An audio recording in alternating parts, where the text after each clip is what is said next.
Previously on Alan Wake, Alice has been kidnapped. Alan, please help me. Alice? You'll do exactly what I say if you ever want to see your wife again. I can't tell anyone except my agent Barry. Damn it, Barry, they'll kill her! You're my best friend, and I'm worried that you're not right in the head. The ransom is a manuscript I supposedly wrote that's coming true before my eyes. It happened just the way it was on that page. So dark. I have found only a few scattered pages. I want the entire manuscript. The deadline is in 2 days. I found Mr. Wake's pages. Good girl. How the hell did she get her hands on the manuscript anyway? I don't know. She's resourceful. I told you you were too hard on her. Listen, I found out all sorts of interesting stuff while I was digging around. Yeah. Mr. Wake, it's Sheriff Breaker. We have an FBI agent here, Agent Nightingale. FBI? He's anxious to see you. You'd better come to the station. Okay, I'll be right over, Sheriff. Let's make this quick, huh? Help you folks? Name's Randolph. I'm the manager. We're looking for Rose. Works as a waitress down at the diner. Rose, sure. Nice girl. Who wants to know? I'm Alan Wake. The writer, huh? I heard on the radio you were visiting. Well, I'll show you her trailer. That Rose, she's a nice girl. Always pays her rent on time. As I was saying, Al, I found all sorts of weird stuff from the local newspaper's archives. This place is crazy. Disappearances, mysterious deaths, urban legends come true, and, get this, most of this stuff takes place around Cauldron Lake.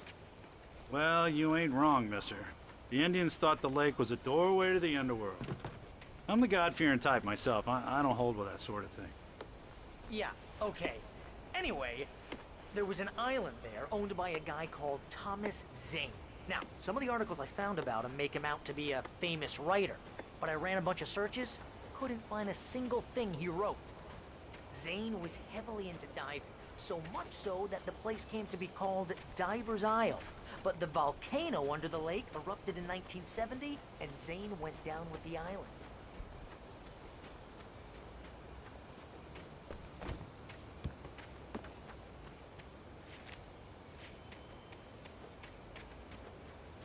Come on, mister. I'll take you to Rose's trailer.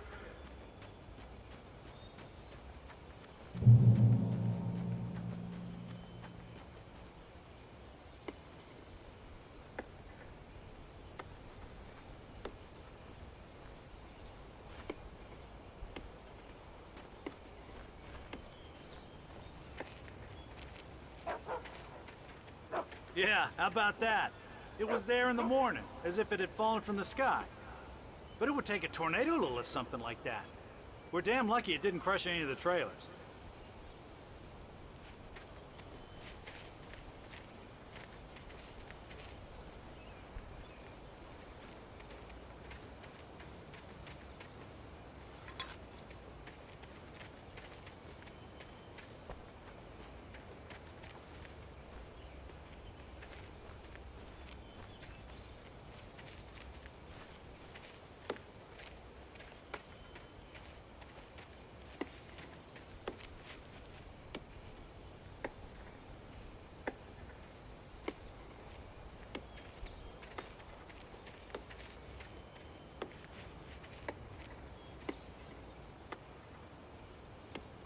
It gets better.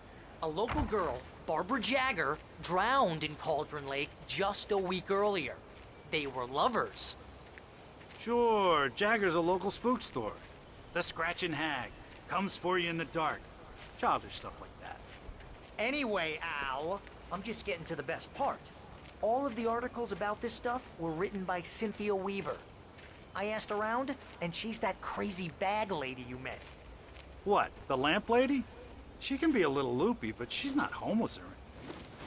Yeah, anyway, she knew both Jagger and Zane before they both died, and she had some kind of a breakdown.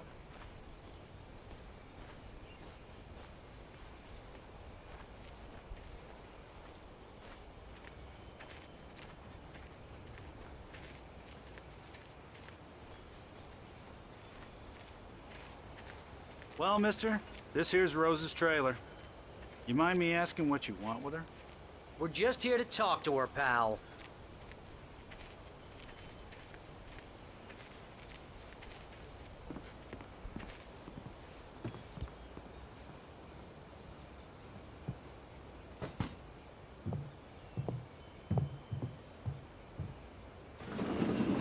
Welcome to...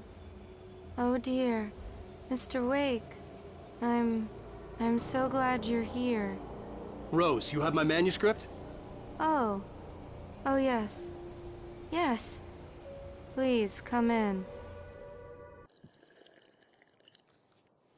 Hey, this is really good. Rose, Yes, my manuscript. I really need it. I understand. I know what you need. A muse to inspire you. Oh, for Barry? She doesn't have anything. Yeah, hey, Al? Al, what's... Oh... Barry! What? What?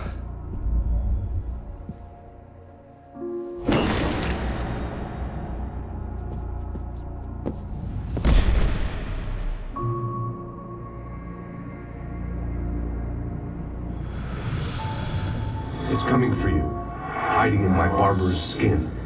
I'm too weak to stop it. You must turn the lights on.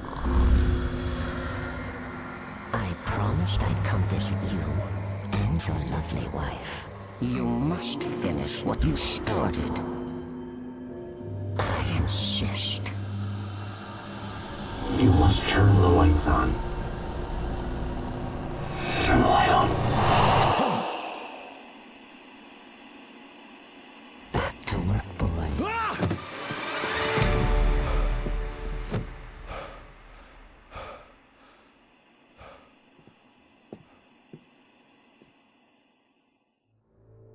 I felt nauseous, hungover. Only anger kept me going. I can't tell reality from dream anymore, but it seems I have an imaginary editor to help me. She's an old woman in a funeral dress. I call her Barbara Jagger. She's very strict. I'm writing faster and faster. My manuscript is being heavily revised. The edits are getting very aggressive, and each day there's less of me and more of her. I hate it, but I know she's right. She promises me I can save Alice this way. She knows more of this than I do. About the complex incantation I'm attempting. About this place. She's worked with another writer under similar circumstances, Thomas Zane. The genre of the story seems to be shifting. It's turning into a horror story. I'm getting close. I can feel it. Rose took a day from me. I had less than 12 hours left to meet the kidnapper. All I could do was get Barry into the car, work something out once I got on the road. Welcome to the Oh Dear Diner. What can I get you today? Coffee? I couldn't work up much hate for Rose. Something had used her to get to me and left its mark. First refill is free. Milk and sugar on the counter there. Would you like to hear today's specials? Thank you. My gun and flashlight were gone. I'd have to find a way to get Barry into the car as quickly as possible. There was no... Mr. Randolph liked Rose. That little smile she had. How she was still sweet when life had tried so hard to make her bitter. It wasn't any of his business what she did in her trailer. But those strangers, the writer and his smart-ass sidekick, looked like trouble. And they'd been in there for hours, way past her normal bedtime. He reached for the phone and called the sheriff's station. Time to waste.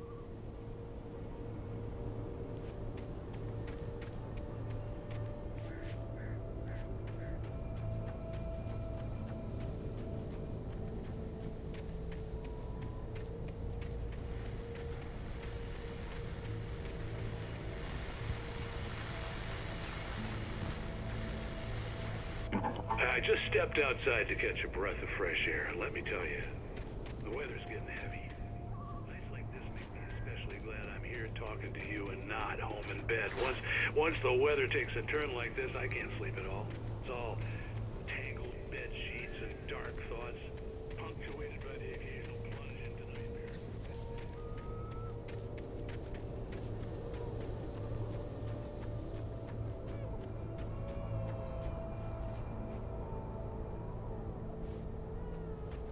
Oh, you're gonna get it now. God knows what you've done to that poor girl. This is Agent Nightingale, FBI! Get him up, Hemingway! You're under arrest! You move a muscle, I'll unload right in your goddamn face! Stay right where you are, Triple A!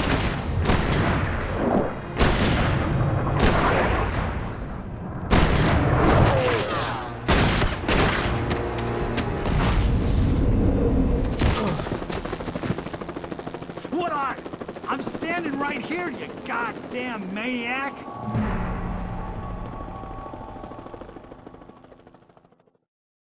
I hated to leave Barry behind, but there was no way I'd miss my appointment with the kidnapper. Give it up, Mr. Wake. Come on.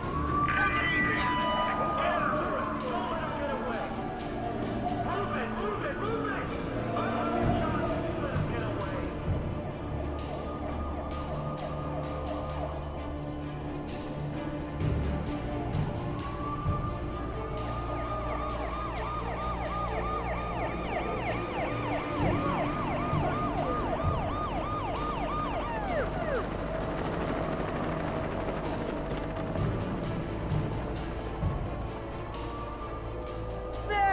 We have the suspect in sight! Okay, men. Keep your eyes peeled. He's gonna try to make it through here. Oh, damn. Man out! God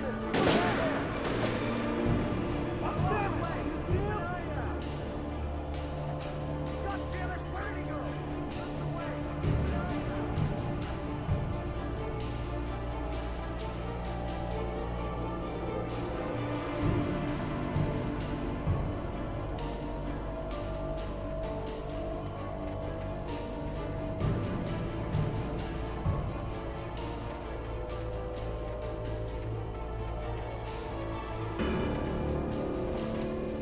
He's gone!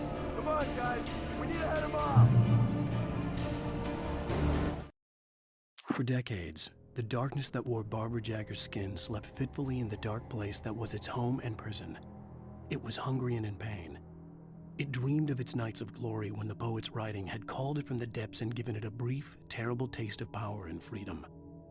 The rock stars had stirred it from the deep sleep the poet had sunk it back to in the end. When it sensed the writer on the ferry, it opened its eyes.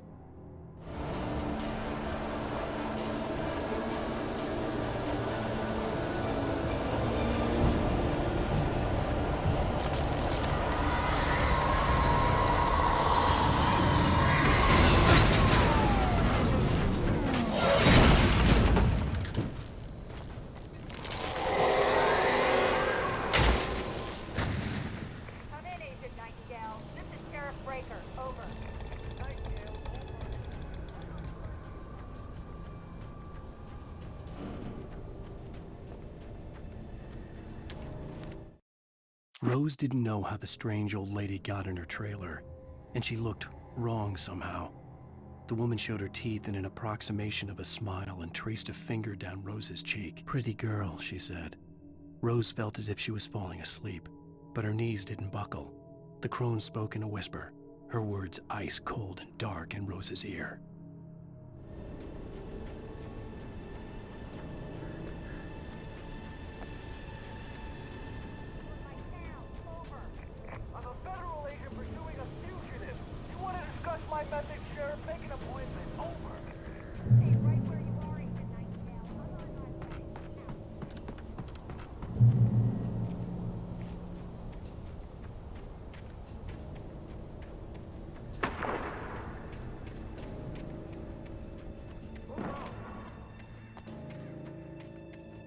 Search the area.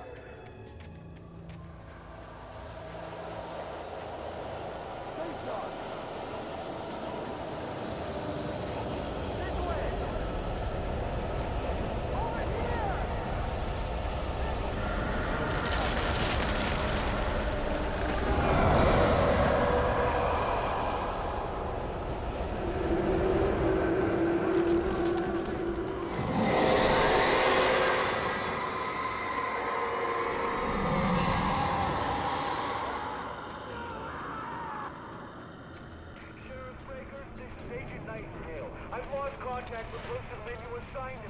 This horror was everywhere I went, circling me. The cops didn't stand a chance. They were after a writer, not a monster. You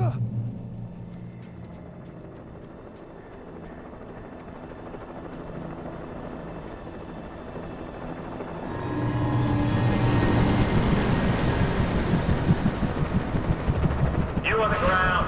Hold it right there. There's nowhere to run. Freeze!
I could see the lights of the radio station in the distance. Sit down and give me that. Jane, Mulligan here. Over. Go ahead, Mulligan. Over. We got Wheeler and Rose here. Wheeler's drunk or hopped up on something. Speaking of which, that fag had a pretty distinctive whiff of Otis Scotch about it. You know what I mean? Over. I don't have anything on that. I imagined that the broadcast tower in the distance was part of the local radio station. Maine seemed like a decent guy. Perhaps he could give me directions to the coal mine.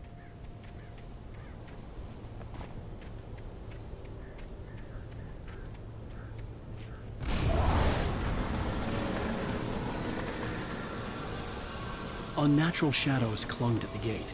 The darkness that was after me was trying to stop me. I wouldn't get through without a light.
It took me a moment to recognize the flashbang grenades. They were an ideal weapon for my situation. Team 1, come in. Over. Team 1, this is Sheriff Breaker. Report. Over. Team 2, come in. I need a report.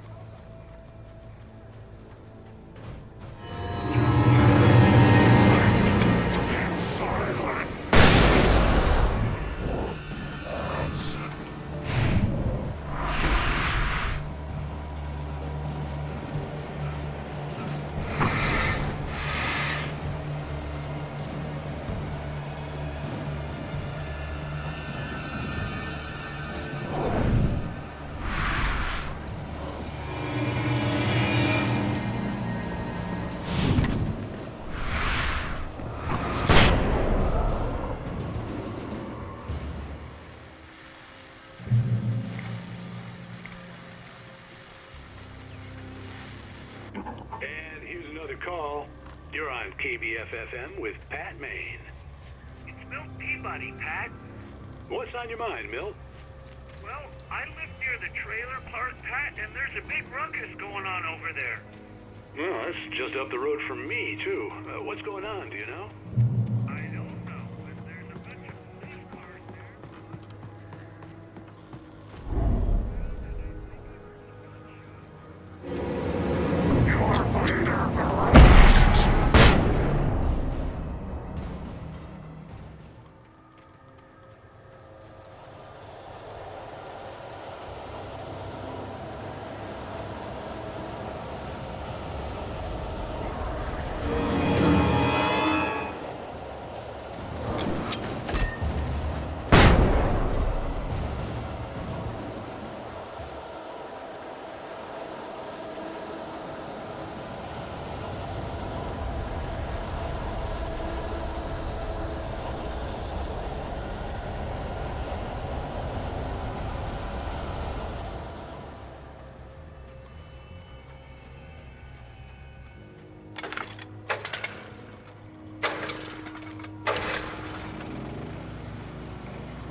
I hope Maine could lend me a car to get to the coal mine.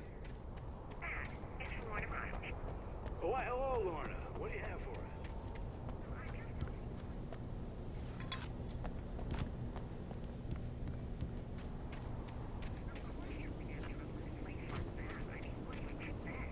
The sheriff should be helping us normal citizens instead of wasting resources on those people. Well, Let the trash sort themselves out. I'm sorry, but my granddaddy settled in Bright Falls in 1911. well, thank you very much for that compassionate viewpoint, Lorna. Oh, here's a little surprise. The famous writer Alan Wake just walked in. Folks, I'm going to see if I can talk him into an interview. Come on in, Mr. Wake. Oh, I'm so glad you could find the time to do this, Mr. Wake. Nowhere to run now, Dan Brown. You back away from me. Don't hurt. Whoa. Everyone calm down. Put the gun down. We're all friends here, right? Cool your jets, Nightingale. We got him. Judas Priest! What the hell's the matter with you? There's a civilian in there.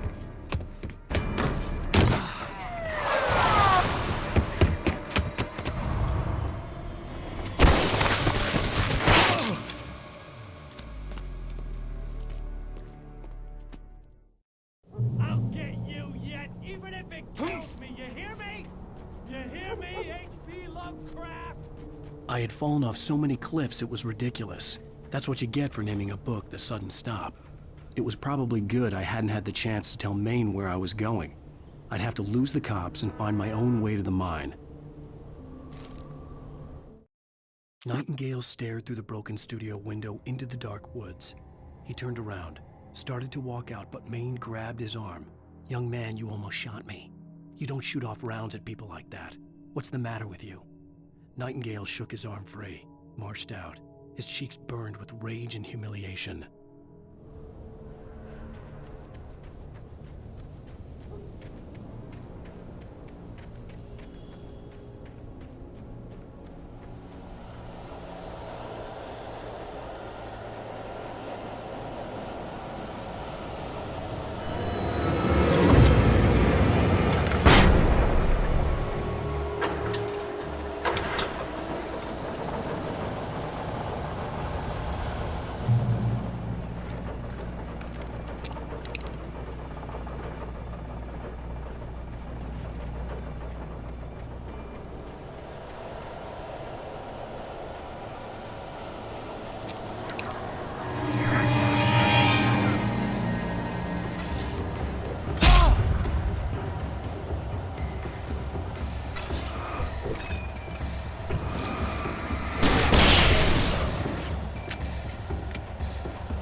Danny had stepped out, but what stumbled back in was something else, something alien.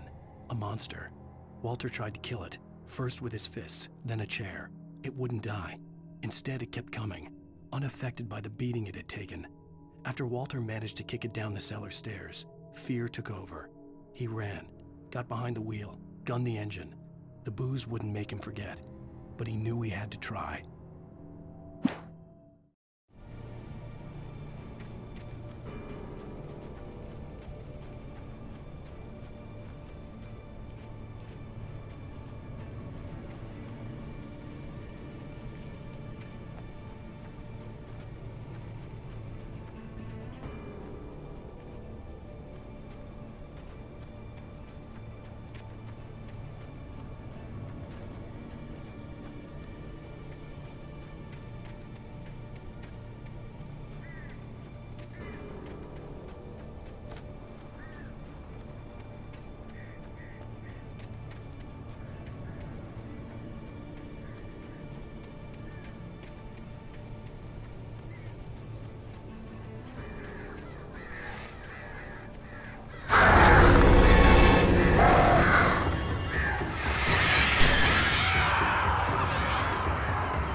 There was no sensible reason for the power company work lights to be here.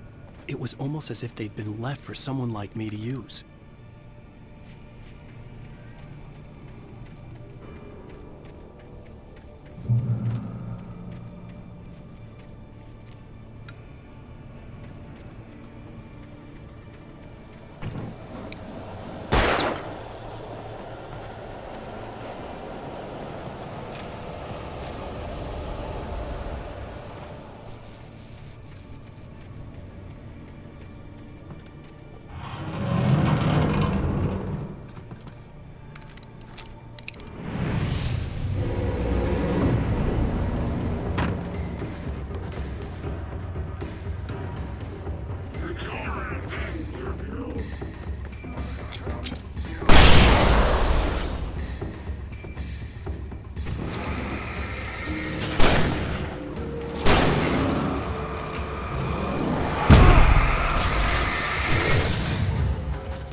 The bulldozer's engine roared to life. Mud and rocks flew as it fought for traction. It crashed through the concrete wall and landed heavily in the yard. If it were an animal, it would have shaken its head after the impact, fixed its eyes on me, and charged. Of course, it had no head, nor eyes. Shadows crawled on its form, twisting it into a monster. Then, it came for me.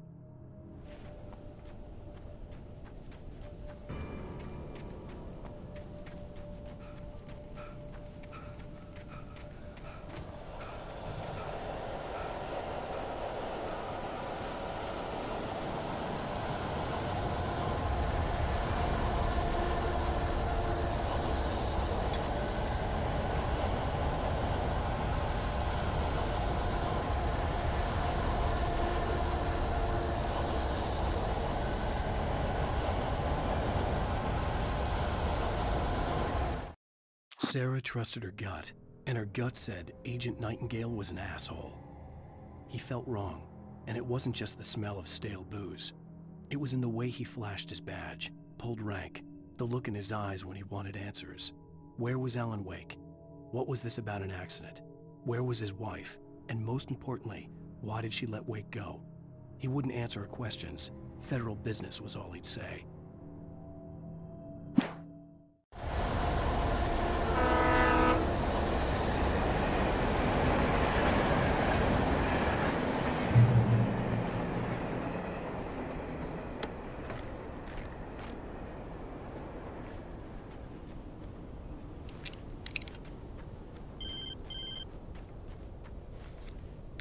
Hello?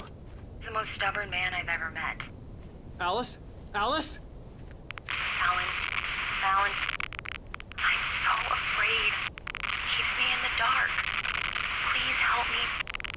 I look at you, Alan, and it's not you. Something else.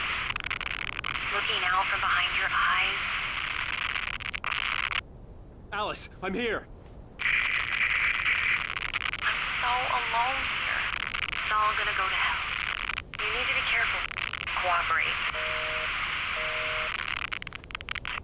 The connection had been terrible, but that wasn't the only thing that hadn't been right with the call. She sounded wrong somehow, but she had called me. The pipe wrenched itself loose from the bridge's steel framework. Wrapped in darkness, it floated in midair, twitching. For a moment, I didn't understand what I was looking at. The heavy object lurched at me with impossible force. I threw myself out of the way, but just barely. When I turned my flashlight on it, it shook in a dark rage before it flew at me again. I could see a railway bridge up ahead and a warehouse of some sort on the opposite shore. I hoped I could find a car from there.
The darkness that was pursuing me was growing stronger, and it was taking over everything in its path.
darkness that was pursuing me was growing stronger, and it was taking over everything in its path.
I slammed the door shut right in his smug face.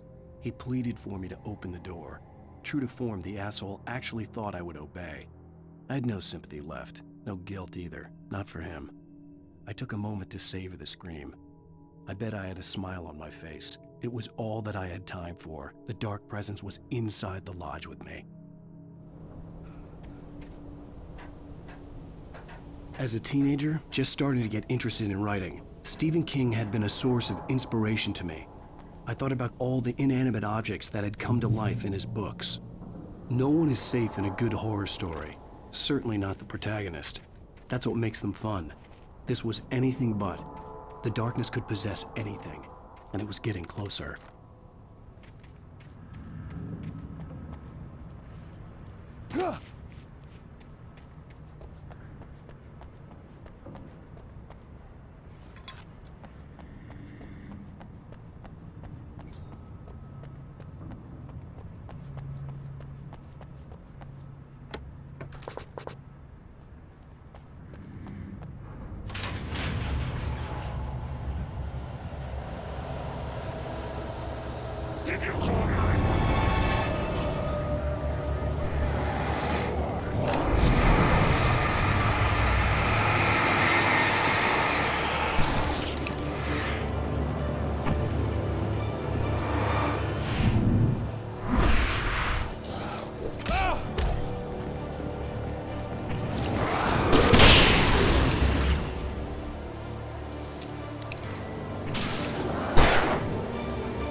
The darkness surged towards me, sucking everything loose from the ground into its depths, tugging at my clothes.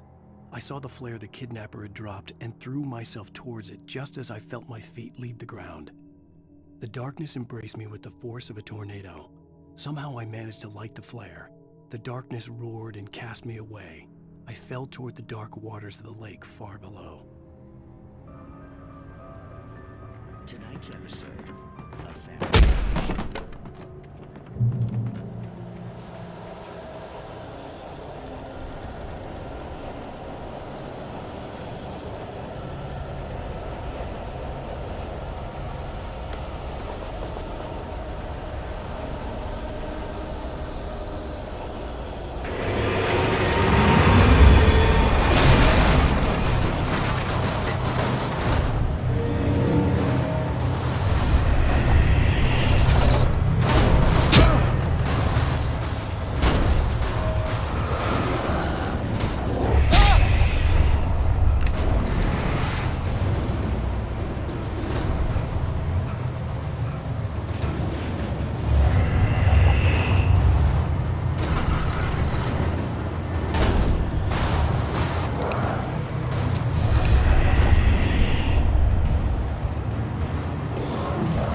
never been this glad to see the sunrise.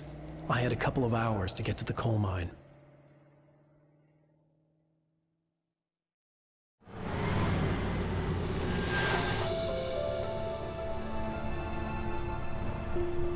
The coal mine wasn't far now.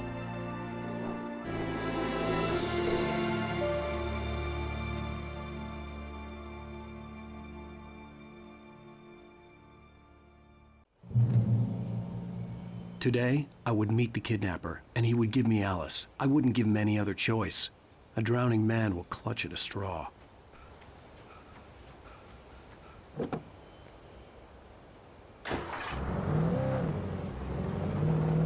Little by little, without realizing it, I'd come to believe that the story in the manuscript was coming true. The current of its narrative had taken me deeper and deeper into dark waters. Alice had been taken from me. Barry was probably in jail. I was a fugitive from the FBI. The whole world taken over by the Dark Presence was trying to destroy me. It all felt real, but it matched a textbook case of insanity.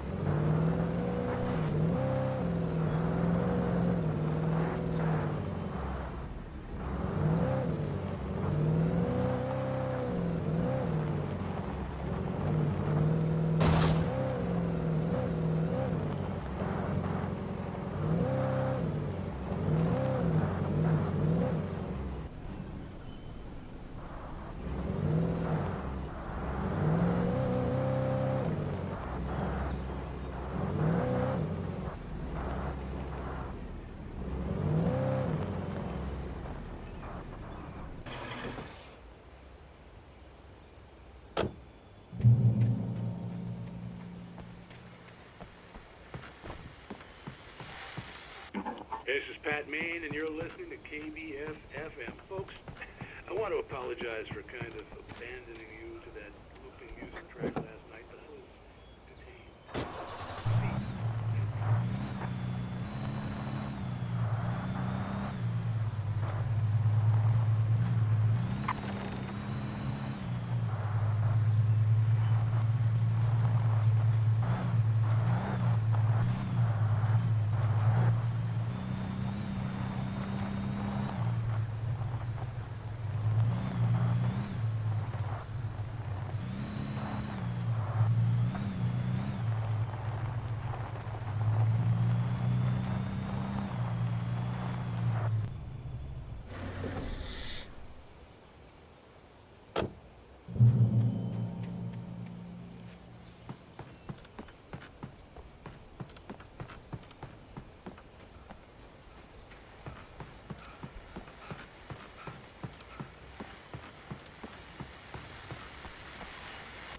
Welcome back to KBF-FM.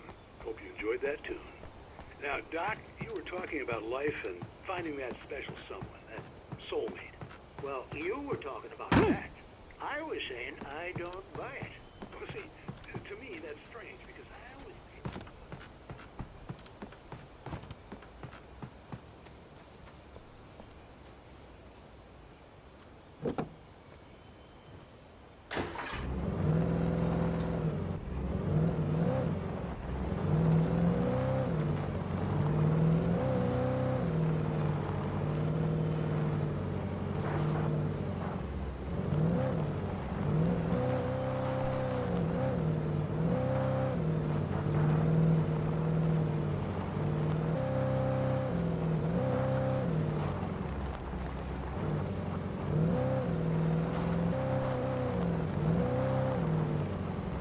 I was early.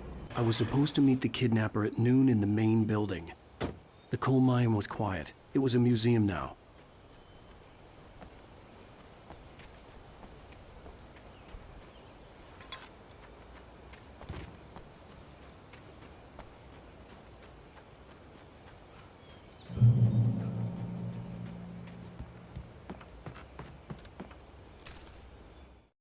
With Nightingale gone and the night wind blowing in through the broken studio window, Maine stared at Sarah. The sheriff looked away. Maine's voice shook with barely controlled anger. That boy's doing more drinking than thinking. I hope you know what you're doing, Sarah. He's got a sickness in his eyes. You take my word for it. He wants Wake for a reason, and it's not for anything good.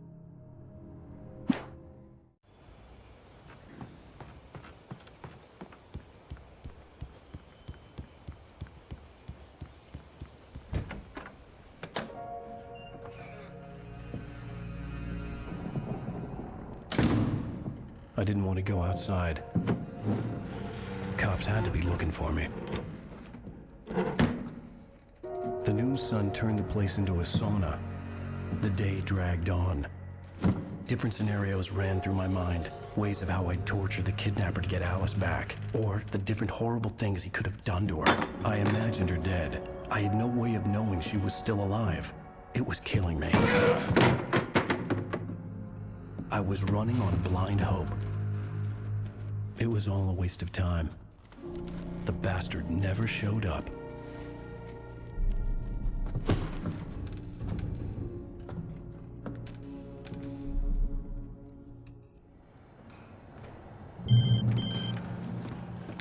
Wake! Where the hell are you? Change of plans. You know where Mirror Peak is? It's a big mountain north of where you are. You follow the path from the mine, you can't miss it. There's a lookout point there. I'll be waiting. I'm through being jerked around by You you. want to see your wife alive? Because if you do, you better watch what you say to me. Do we understand each other? I want to talk to Alice. Yeah, and I want the manuscript. Don't keep me waiting, Wake. Hello? Hello! Ah! I'm gonna kill him! I had to get to Mirror Peak.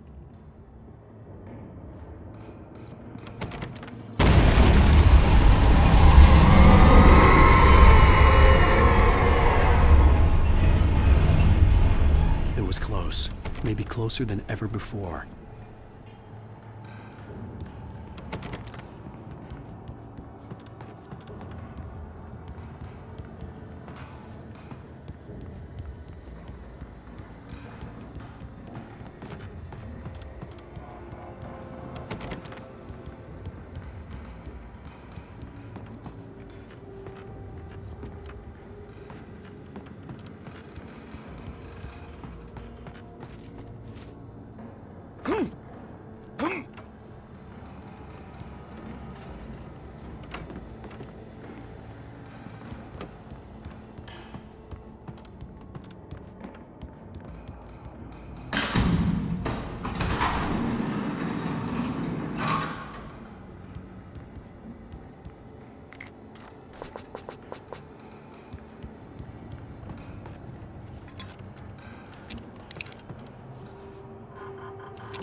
When Thomas Zane fell for Barbara Jagger, it happened fast. She was young, vibrant, and beautiful, full of life.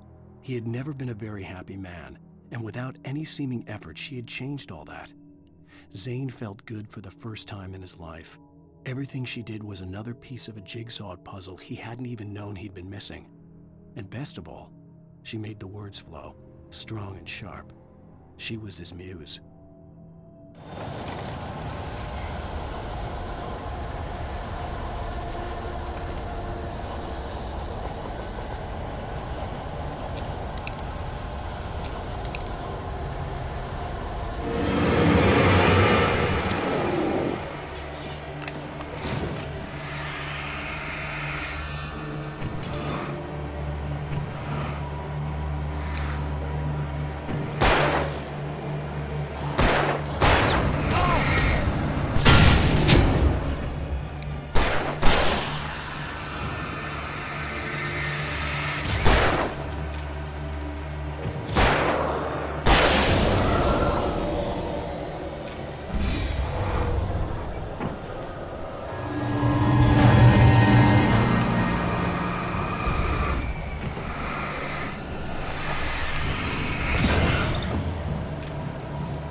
The only way to reach the hillside ahead was to go through the building. I had to find a way to avoid electrocution.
Some of the taken retained echoes of their former selves, but these were just the nerve twitches of a dead thing. Nothing remained but a shell covered and filled with darkness. In most cases, these puppets were enough for the purposes of the dark presence. But for anything more elaborate, as with the writer, it was different. It needed his mind.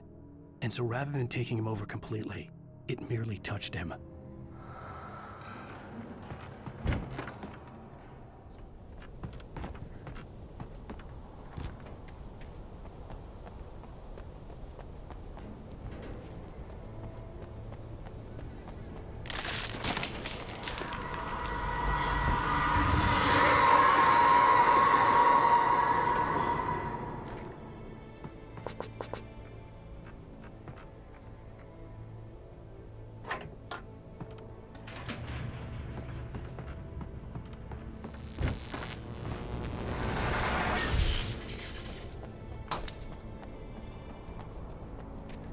There was no way the flashbang grenades were standard power company equipment.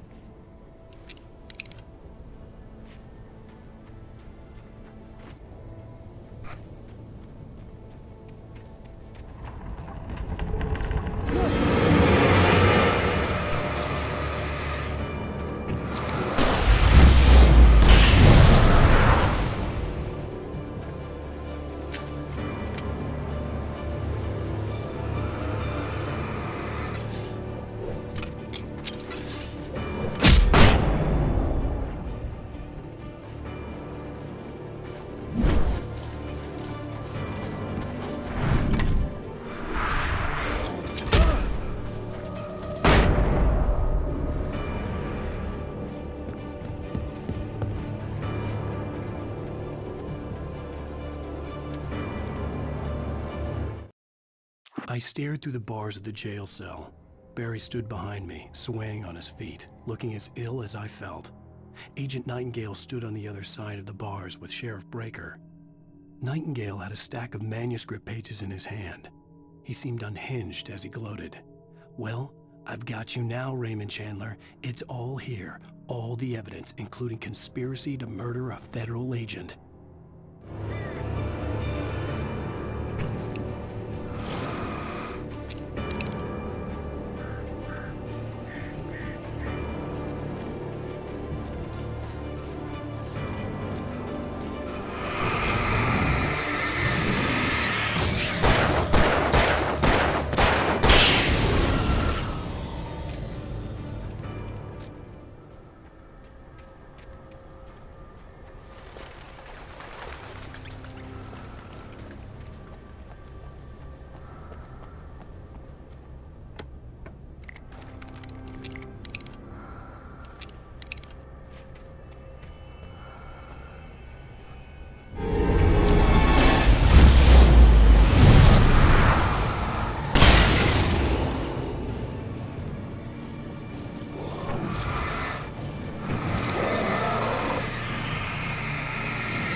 I had no real plan.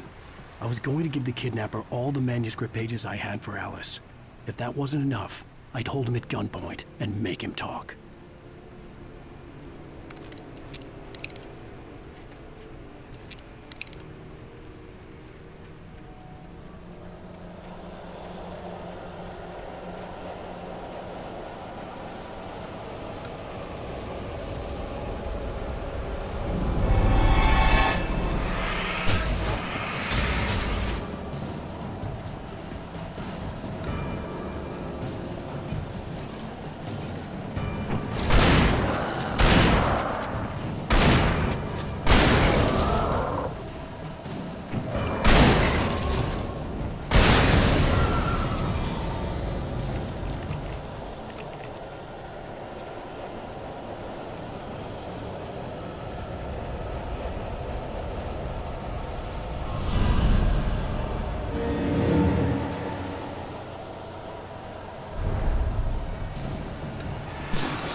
dark presence was moving ahead of me in the same direction I was going. A cold feeling settled itself in the pit of my stomach. Was it going for Alice? The graveyard shift may cause cancer.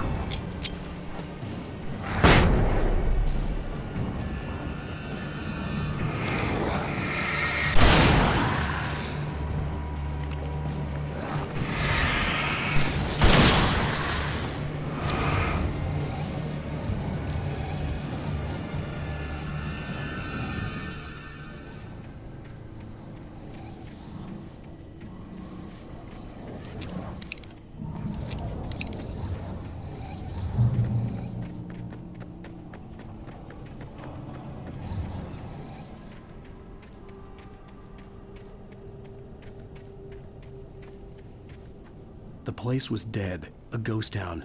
Had been for decades, maybe a century.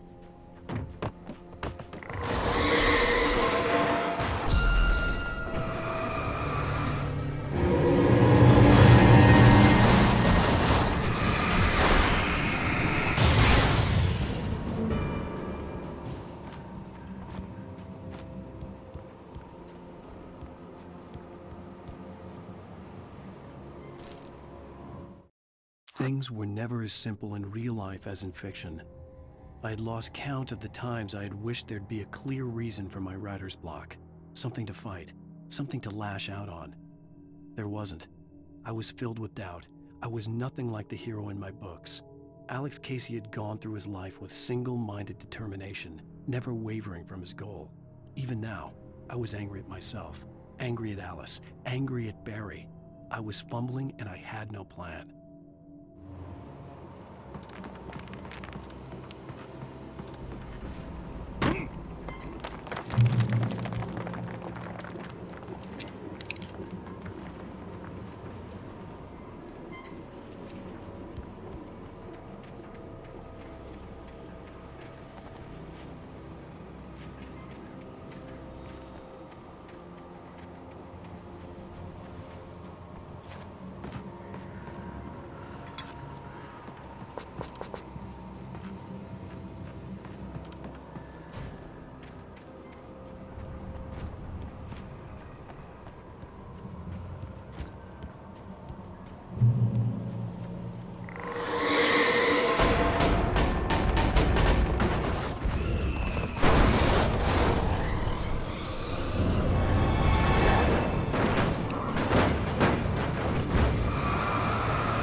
Anything outside of writing is a struggle. I feel ill. I managed to make my way downstairs. There's a shoebox filled with books and papers by Thomas Zane. It's very hard to focus, but I managed to read some of it. He's a poet, and a good one. He writes of muses and creators summoning fabulous things from a magic lake, using his powers to shape the world of a realm of gods and dreams and demons, dark things that wait for a chance to slip through, wearing the flesh of men as disguise. Zane writes about himself, his girlfriend being taken over by a dark presence, about growing scared of the lake. Zane believes it's a mirror to the gaping void of darkness above, where some Lovecraftian presence lurks. I crawl back upstairs. I'll borrow these things for my story. They ring true. They fit.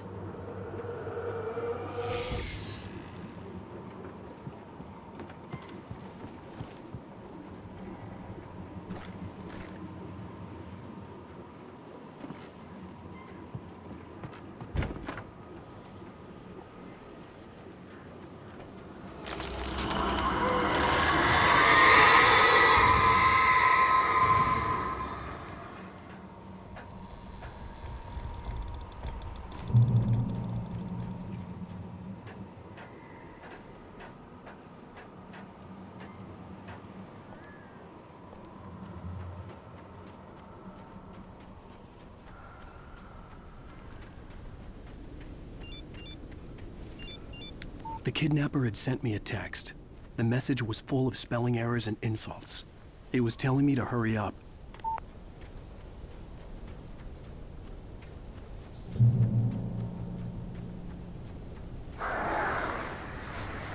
Birds.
Without warning, the headache stabbed at my brain.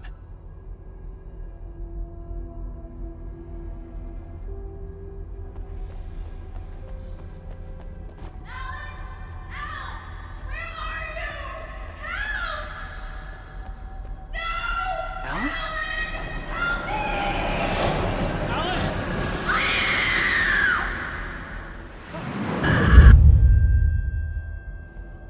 I'm losing it.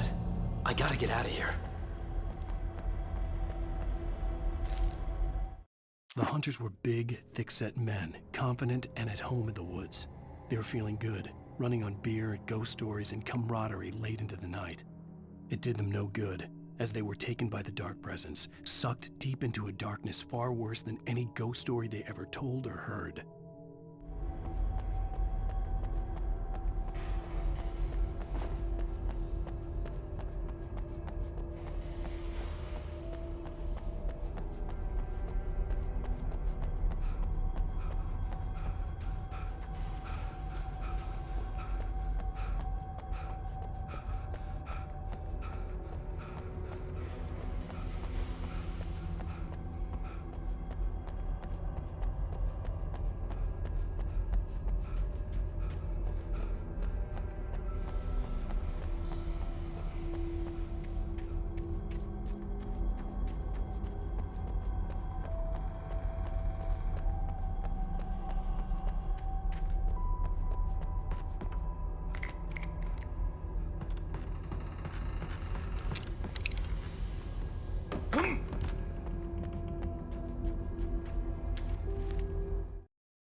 even behind the closed doors and curtains of his grimy room at the Majestic, the local motel.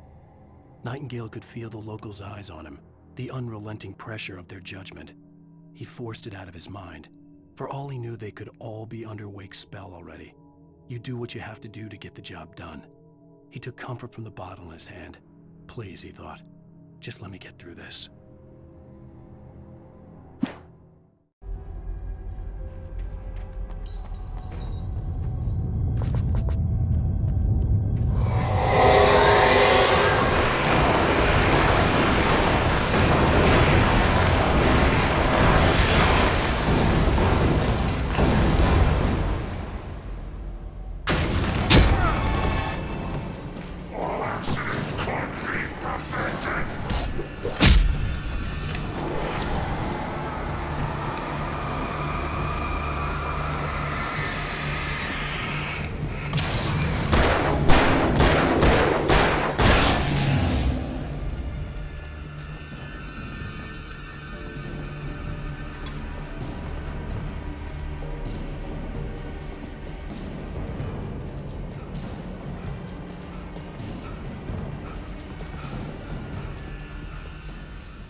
I'd have to make my way up this mineshaft in order to go on.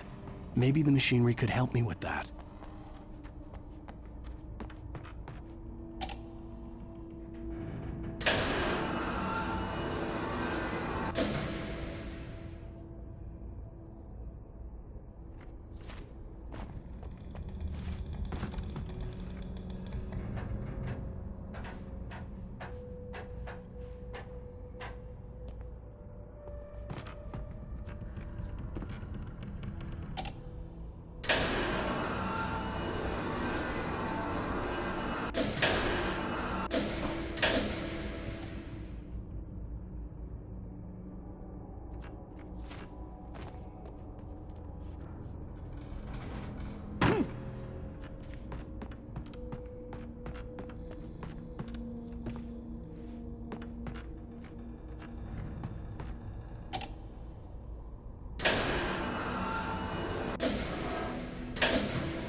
Lightning flashed behind the windows of Cauldron Lake Lodge. Tor Anderson laughed and held the steel hammer above his head. Nurse Sinclair was trying to calm him down without success. Tor grinned madly and shouted, "My hammer's up. Here's a friendly poke from Molnir, wench." He brought the hammer down with all his might on Sinclair's head. "We're on a comeback tour, baby."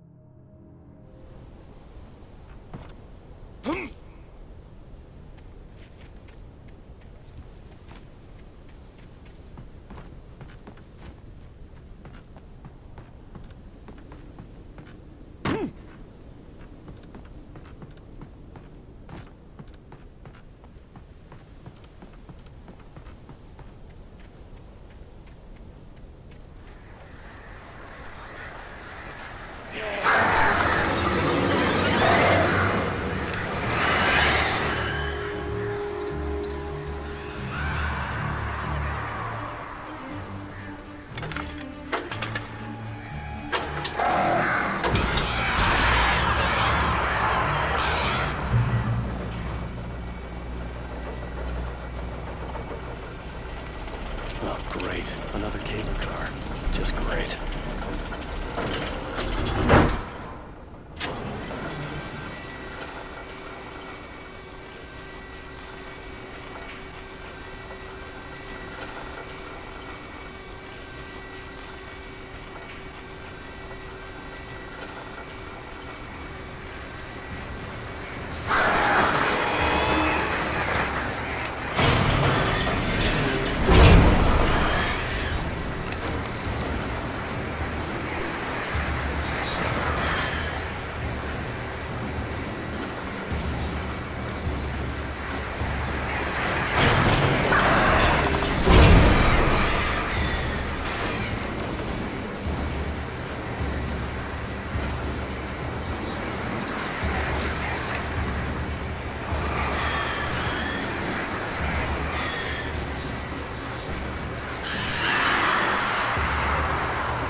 Maud had checked all of Stucky's rental cabins.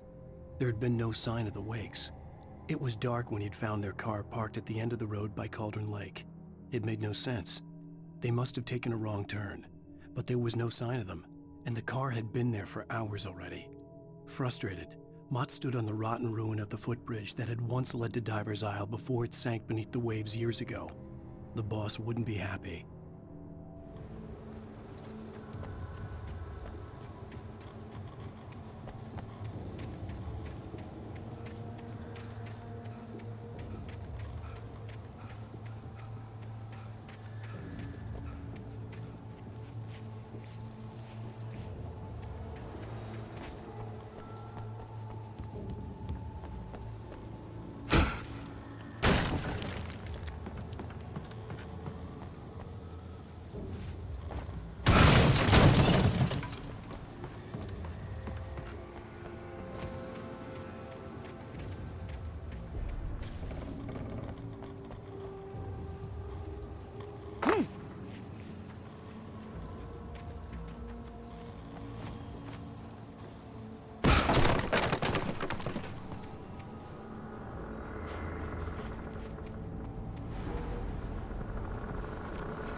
I could see Cauldron Lake. I thought I could make out the spot where the island and the cabin had been. There was a light near it. It had to be a boat.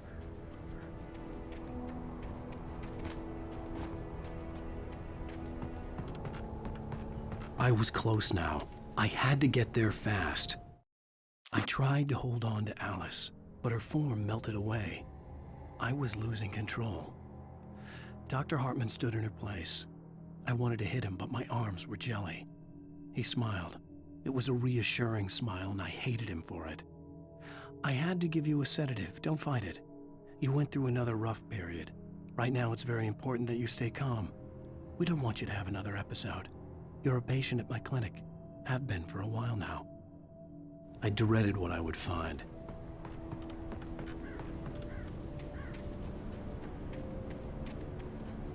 Wait! Are you? Wait!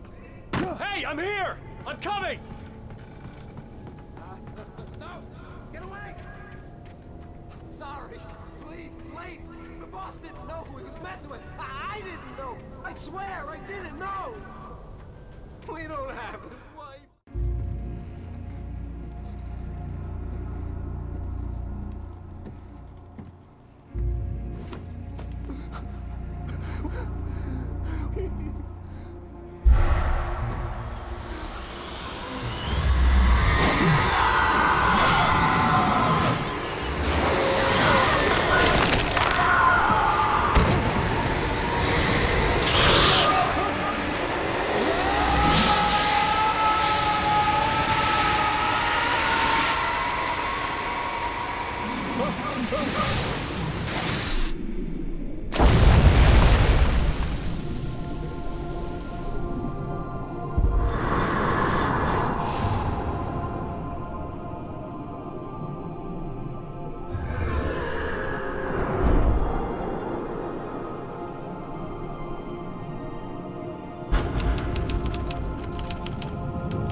life. I was born on the day that my poor mama died. I was cut from her belly with a Stanley knife.